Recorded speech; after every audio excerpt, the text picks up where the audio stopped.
ఇండైరెక్ట్గా అర్థం చేసుకోవడానికి అర్థమవుతోంది. సో ఈ సిచ్యువేషన్లో పుల్లారావు గారు ఇప్పుడు సిబిఐని గతంలో పంజరంలో చిలక కాంగ్రెస్ బ్యూరో ఆఫ్ ఇన్వెస్టిగేషన్ అనేవాళ్ళు గతంలో కాంగ్రెస్ అధికారంలో ఉన్నప్పుడు. ఇప్పుడు బీజేపీ అధికారంలోకి వచ్చిన తర్వాత కూడా దానికి ఆ పేరేం పోలేదు, ఆ పంజరంలో చిలకనే పిలిపించుకుంటుంది అది. సో ఎవరు అధికారంలో ఉన్నా దర్యాప్తు సంస్థలు కానీ ఇటువంటివి కానీ వాళ్ళు ఆడిస్తారు, ఇంక్లూడింగ్ జ్యుడిషియరీ అనేది ఉంది ప్రజలు అనుకుంటారు, నేను అంటాం కాదు. సో ఈ చట్టం కూడా మంచిదే అని అనుకుంటున్నా కూడా కేంద్ర ప్రభుత్వంలో రేపు కాంగ్రెస్ అధికారంలో రాదనేది ఏముంది, ఇప్పుడు వ్యతిరేకిస్తున్నారు, రేపు వస్తే రద్దు చేస్తారు ఆ చట్టాన్ని. పుల్లారావు గారు మ్యూట్లో ఉంది. పుల్లారావు గారు, ఏ ప్రభుత్వం కూడా ఇప్పటి వరకు పాత చట్టాలను ఇంకా బలపరిచారు. కరెక్ట్.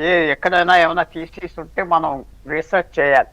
ముఖ్యంగా ఏమిటంటే మనం చెప్పింది, మహేష్ గారు చెప్పింది తప్పేం లేదు, సేఫ్ గార్డ్స్ కావాలి.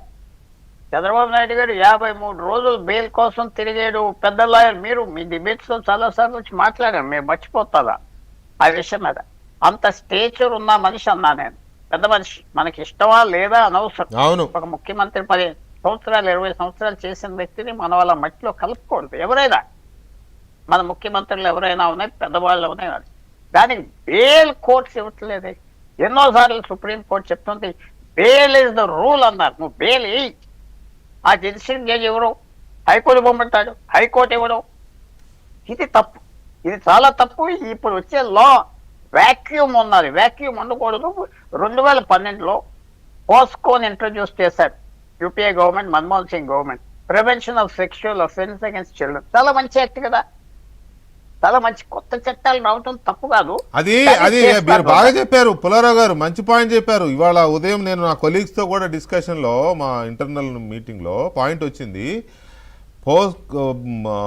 పోక్సో చట్టం అనేది పిల్లల మీద అత్యాచారం లేకపోతే అలాంటి వేధింపులో జరిగితే అది చర్యలు తీసుకునే చట్టం. అది ఇప్పుడు వరకు అది పురుషులకే వర్తిస్తుంది అనుకున్నారు, కానీ బెంగళూరులో కోర్టు చెప్పింది ఒక మహిళ ఒక బాలుణ్ణి అత్యాచారం అంటే సెక్సువల్ హెరాస్మెంట్ చేస్తే ఆమె మీద పోక్సో పెట్టారు. సో ఆ చట్టాన్ని అమలు చేయడంలో, అన్వయించడంలో చాలా ఇది ఉంటుంది, కమిట్మెంట్. మెయిన్ థింగ్ ఏమిటంటే బెయిల్ ఇవ్వాలి, ఎంతో సీరియస్ అవుతుంది. కాకపోతే అది సుప్రీంకోర్టు మాటలు వదిలేస్తుంది. ఎంత అసహ్యమైన పరిస్థితి.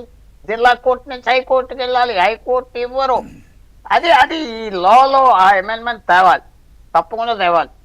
బెయిల్ ఇవ్వాలి, బెయిల్ ఇచ్చాక తర్వాత గొడవ చూసుకుందాం. అది ఇవ్వకపోతే ఇవన్నీ మిస్యూజ్ అవుతాయి. పెద్ద హీనియస్ క్రైమ్ కానప్పుడు బెయిల్ ఇవ్వకుండా మీరు చూస్తున్నారు కదా, అక్కడ జిల్లా జడ్జి ఎవరా, బెయిల్ ఇవ్వకుండా హైకోర్టుకి వెళ్ళారా, హైకోర్టు ఎవరా, సుప్రీంకోర్టు మళ్ళీ హైకోర్టుకి వెళ్ళమంటారా, హైకోర్టు మళ్ళీ జిల్లా. మన లీగల్ సిస్టమ్, మన జ్యుడిషియల్ సిస్టమ్ మనకు కావలసిన చట్టాలని కాసుకోవట్లేదు. తప్పకుండా కాసుకోవాలి కదా వాళ్ళు.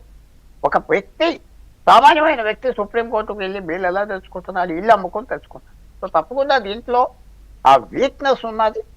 గవర్నమెంట్ అది అటెండ్ అవ్వాలి. ఈజ్ ఆఫ్ లివింగ్ అంటున్నారు, అంటే బ్రతకటానికి ఇది చేస్తున్నా is of living, is of death. ఎవరికైనా బెయిల్ గురించి అంటే మీకు అర్థమైపోతుంది కదా మీ వ్యవహారం, మీ స్టేటస్ సొసైటీలో. తప్పకుండా అక్కడ చట్టం కావాలి, కానీ బెయిల్ ఇవ్వాలి. కానీ ఒకటి ఉందా దీంట్లో, కోర్టులు కూడా ఆలోచించుకునేది ఏంటంటే ఇది 12 రోజులు 14 రోజులు కాదు. ఈడీ అరెస్ట్ చేసినా ఎవరు చేసినా పొలిటికల్ కేసెస్గా ఏంటో 5 days 3 days తగ్గించాలి. బెయిల్ ఇవ్వటానికి కోర్టు కూడా ఆలోచించుకోవాలి. ఎందుకంటే వాళ్ళు బెయిల్ ఇవ్వకపోతే ఆ ఉద్యోగం పోతుంది. మళ్ళీ ముఖ్యమంత్రి అవటం చాలా కష్టం కదా, ఇంపాసిబుల్ కదా. అందువల్ల మీకు మదన్ లాల్ ఖురానా తెలుసు కదా, ముఖ్యమంత్రిగా ఉన్నాడు, ఏదో అలిగేషన్ వస్తే రిజైన్ చేశాడు, అంతే, ఫినిష్, కెరియర్ ఓవర్, ఎవరు ఖాళీ చేయరు కుర్చీ. సో తప్పకుండా సేఫ్ గార్డ్స్ కావాలి. సేఫ్ గార్డ్స్ ఎలాంటివి ఉండాలంటే అది అపోజిషన్ పెట్టాలి, గవర్నమెంటే వాళ్ళ విజన్తో ముందరకు వచ్చారు.